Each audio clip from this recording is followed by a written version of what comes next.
തോട്ടാശ്ശേരി astro ലൈവിലേക്ക് ഏവർക്കും സ്വാഗതം. ദേവി ശരണം. ഇന്ന് തൃക്കാർത്തികയാണ്. നമുക്കറിയാം, ചാന്ദ്രമാസത്തിലെ 8ാമത്തെ മാസമാണ് ഈ തൃക്കാർത്തിക വരുന്നത്. അത് വൃശ്ചികമാസത്തിൽ വളരെ പ്രധാനമായിട്ടുള്ള ഒരു ദിവസമാണിന്ന്. കാരണം കാർത്തിക നക്ഷത്രം എന്ന് പറയുന്നത് തന്നെ അതിൻ്റെ അർത്ഥം ഊർജം അഥവാ ശരീരബലം എന്നാണ്. ഈ കാർത്തിക നക്ഷത്രത്തിൻ്റെ ദേവത എന്ന് പറയുന്നത് അഗ്നിയാണ്. നമുക്കറിയാം, അഗ്നി അല്ലെങ്കിൽ പ്രകാശം, ഇതില്ലാതെ നമുക്ക് മുന്നോട്ട് പോകാനേ കഴിയില്ല. ഈ അഗ്നി നമുക്ക് അല്ലെങ്കിൽ പ്രകാശം നമ്മുടെ അജ്ഞതകളെ മാറ്റി ജ്ഞാനത്തെ സമ്പാദനം ചെയ്യുന്നു.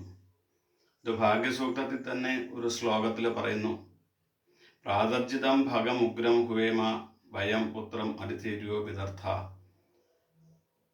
പ്രാതക്കാലത്തെ ആർജിക്കുന്നു, അഥവാ ഇരുട്ടിനെ മാറ്റി വെളിച്ചത്തെ സമ്പാദനം ചെയ്യുന്നു, അജ്ഞതയെ മാറ്റി ജ്ഞാനത്തെ സമ്പാദനം ചെയ്യുന്ന ആ സൂര്യ തേജസ്സാണ് അഗ്നി എന്ന് പറയുന്നത്.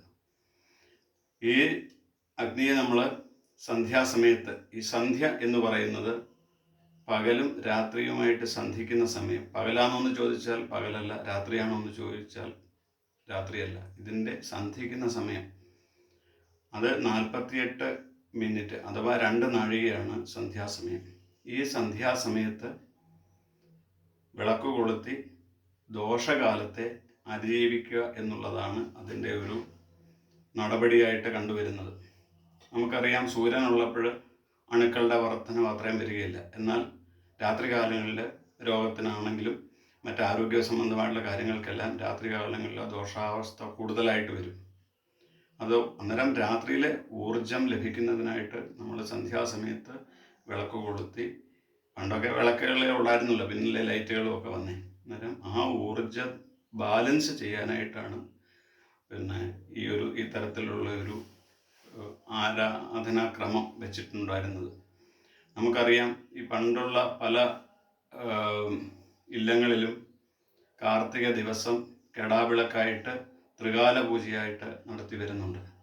അതിൻ്റെ പ്രധാന ഉദ്ദേശം ഇത്തരത്തിലുള്ള രോഗ ദുരിത നിവൃത്തിയും അതുപോലെ വിഷയങ്ങളെ തരണം ചെയ്യാനുള്ള, അജ്ഞാനത്തെ മാറ്റാനുള്ള, ജ്ഞാനശക്തി സമ്പാദിക്കാനുള്ള ഒരു ദിവസം കൂടിയാണ് ഇന്ന്. അതുകൂടാതെ ഈ മഹാലക്ഷ്മി നമ്മുടെ ഗൃഹത്തിലേക്ക് വരുന്ന സമയമാണ് സന്ധ്യാസമയം, അസ്തമിച്ച് 2 നാഴിക. അത് നമ്മുടെ കൂടെ വസിക്കാനായിട്ട് മഹാലക്ഷ്മി കടന്നു വരുന്ന സമയമാണ്. ഇതുകൊണ്ടാണ് സന്ധ്യാസമയത്ത് ഉറക്കം പാടില്ല, അല്ലെങ്കിൽ മറ്റ് പ്രവൃത്തികളിലൊന്നും പാടില്ല. കുളിച്ച് പ്രാർത്ഥന നിരതനായിട്ട് ഏകാഗ്രതയോടുകൂടി ഇരിക്കണമെന്ന് പറയുന്നതിൻ്റെ പ്രധാന ഉദ്ദേശം ഇതാണ്. ഈ ദേവി ചൈതന്യം വരുന്ന ഈ സമയം എല്ലാവരും പ്രാർത്ഥനാനിരതനായി, ഇന്ന് പ്രത്യേകിച്ചും ഈ തൃക്കാർത്തിക ദിവസത്തിലാവുമ്പോൾ അതിന് കൂടുതൽ പ്രാധാന്യം കിട്ടുന്നു. അത് വിളക്ക് വെച്ച് ആ അനുഗ്രഹം തേടാനായിട്ട് എല്ലാവരും പ്രാർത്ഥിക്കുക. എല്ലാവർക്കും ദേവീനാമത്തിൽ ഐശ്വര്യം ഉണ്ടാവട്ടെ എന്ന് പ്രാർത്ഥിക്കുന്നു. നന്ദി, നമസ്കാരം.